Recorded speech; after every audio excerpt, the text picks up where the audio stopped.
Most people who are about to buy a high-value gemstone are, well, they're pretty confident they understand exactly what they're doing. And honestly, that confidence is usually their biggest risk. It really is. It's a trap that catches incredibly smart people.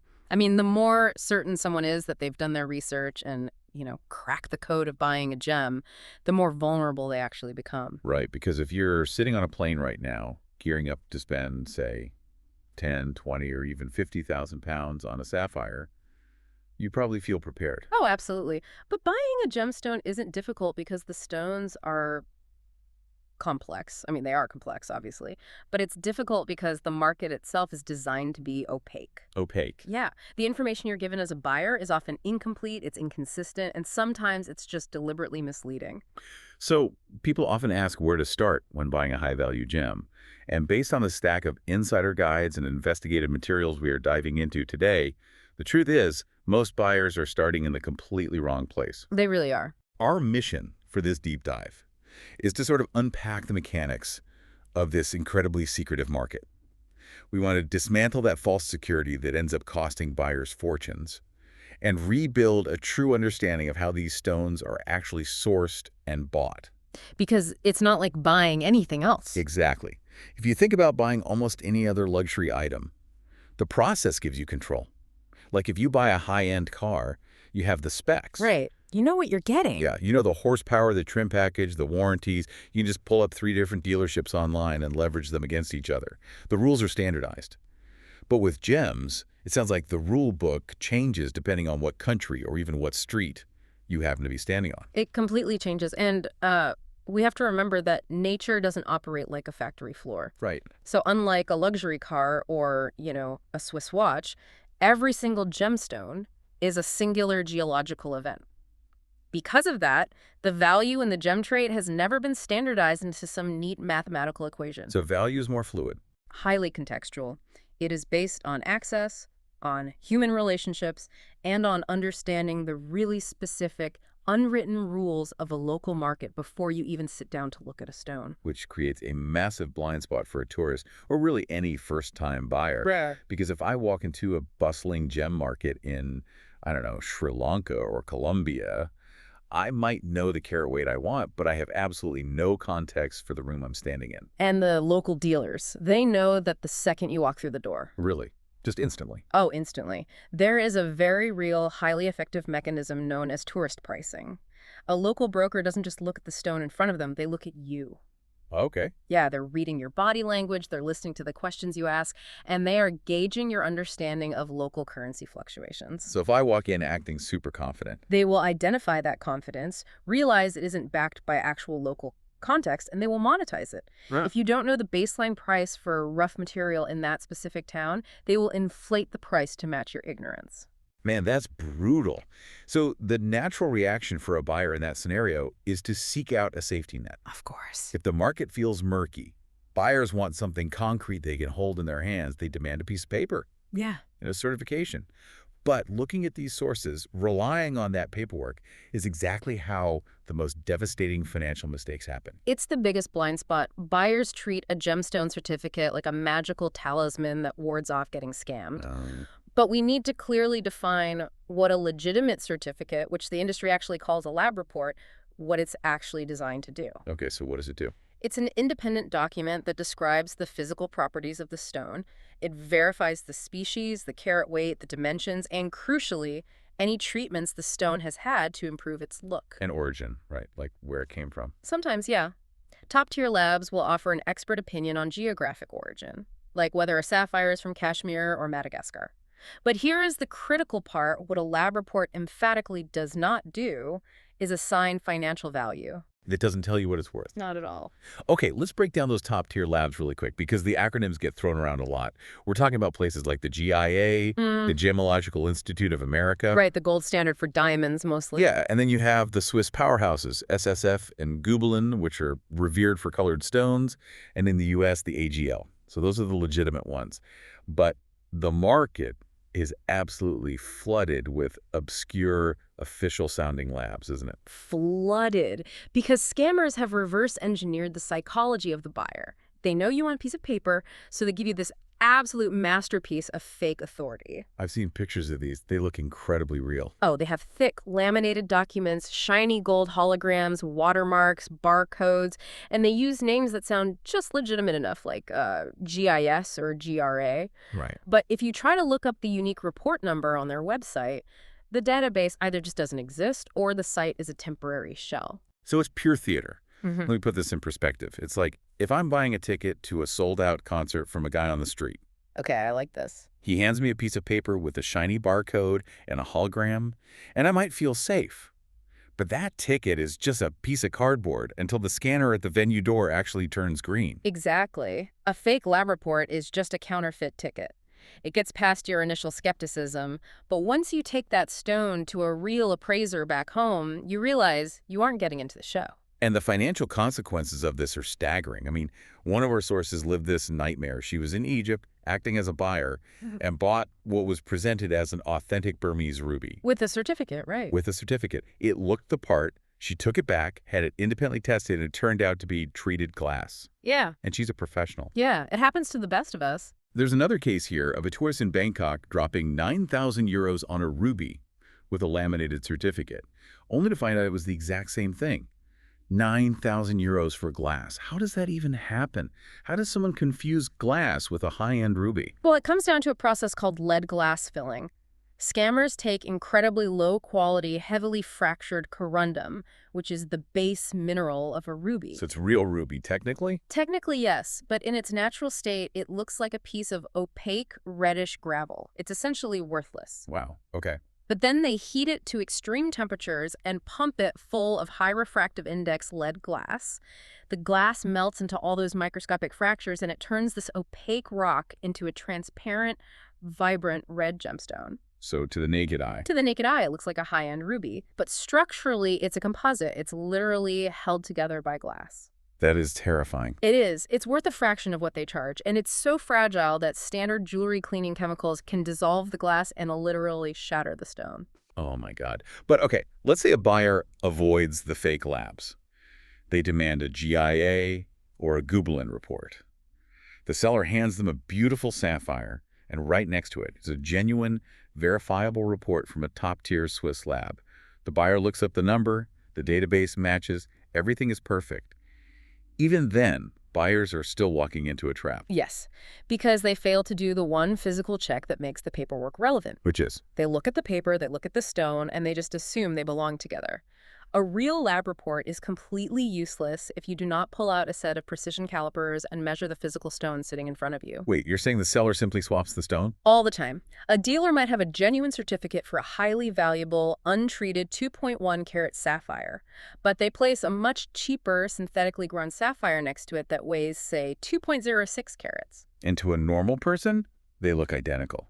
Exactly. Sitting in a dimly lit shop, you can't tell the difference. If you don't physically measure the length, width, and depth down to the 100th of a millimeter and weigh it on a calibrated scale to ensure it matches the report. You're buying a decoy. You're buying a very expensive decoy. They have to literally audit the stone against its own paperwork. Mm-hmm. And even the language on the paperwork can be a minefield, right? Like, if a report uses phrases like standard processes observed, that's bad. That is a massive red flag. You want to see definitive industry standard language, like no indications of heating. So vague terminology gives them cover. Exactly. Vague language is the ultimate tell. A reputable lab stakes its entire global reputation on clarity. If the report is ambiguous, the stone is compromised. So if the paperwork can be faked or swapped or weaponized with vague language, what is a buyer actually supposed to look for? If the certificate doesn't tell you the value, what does? Well, this introduces the concept of the physical presence of the stone, which really shifts this whole process from a science to an art. Documentation is strictly secondary to recognition. Presence. What do you mean by that? A gemstone can have incredible statistics on a lab report. Great clarity grade, perfect symmetry. But when it's placed on a table in front of you, it can feel completely lifeless. True high-value gems possess what the trade calls quiet authority. Quiet authority. How does a stone project authority? What are we actually seeing? It's the interaction between the stone's crystal structure and light. You could have two rubies that look virtually identical on a lab report, same hue, same carat weight, but when you look at them, their financial values are worlds apart because of how they handle light. Interesting. What's the difference? Well, we look for things like extinction, which are these dark, dead patches inside the stone where light just gets trapped and doesn't return to the eye. Or windowing, where a stone is cut too shallow so light just leaks out the back, making the center look washed out. Oh, I see. A masterfully cut stone with high-quality crystal gathers light and throws it back at you with incredible vibrancy. It makes me think of tasting a vintage wine. You could run a chemical analysis on two different bottles of Cabernet, right? On paper, the acidity, the tannins, they look identical. Yes, great analogy. But when you taste them, one is flat and forgettable, and the other is deeply complex. The chemical breakdown or the lab report doesn't capture the actual experience. And just like developing a palate for wine, recognizing the presence of a gemstone requires earned experience. You can't learn it from reading a PDF checklist. You have to handle thousands of stones in different lighting to understand what it looks like when a stone commands a room. Which means a solo buyer looking at a few stones in a retail shop is at a massive disadvantage. Huge disadvantage. So to see enough stones to develop that eye, buyers often decide to bypass retail shops and go straight to the source. They want to travel to the mining regions. But getting on a plane introduces a whole new set of landmines, doesn't it? Oh, going to the source is so heavily romanticized. People picture themselves discovering a hidden treasure in some rustic market. Right, like Indiana Jones. Yeah, but the reality is far more punishing. When you enter a mining region, the logistics of testing and certification change wildly depending on the local infrastructure. The geographic context is fascinating here. Like, let's take Mogok in Myanmar, which is historically famous for those pigeon blood rubies. Right. In a place like Mogok, there is deep generational knowledge of that specific earth. So you might rely on a highly respected independent local lab there because those gemologists have spent their entire lives studying those specific inclusions. So their local expertise actually holds weight. Locally, yes, it allows you to make a safe buying decision on the ground. But if you travel to a newer or more remote mining area, like Luc Yen in Vietnam, a local lab report might not carry any global authority at all. So if you find an amazing stone there, You can't just buy it and assume the world will respect the local paperwork. You might have to physically arrange for that stone to be exported to a major hub like Bangkok or Geneva just to get a recognized certification. and exporting a high-value stone isn't like mailing a postcard. You're dealing with complex international customs laws. You have to secure specialized transit insurance, navigate border regulations. You even have to understand the specific durability of the mineral you just bought.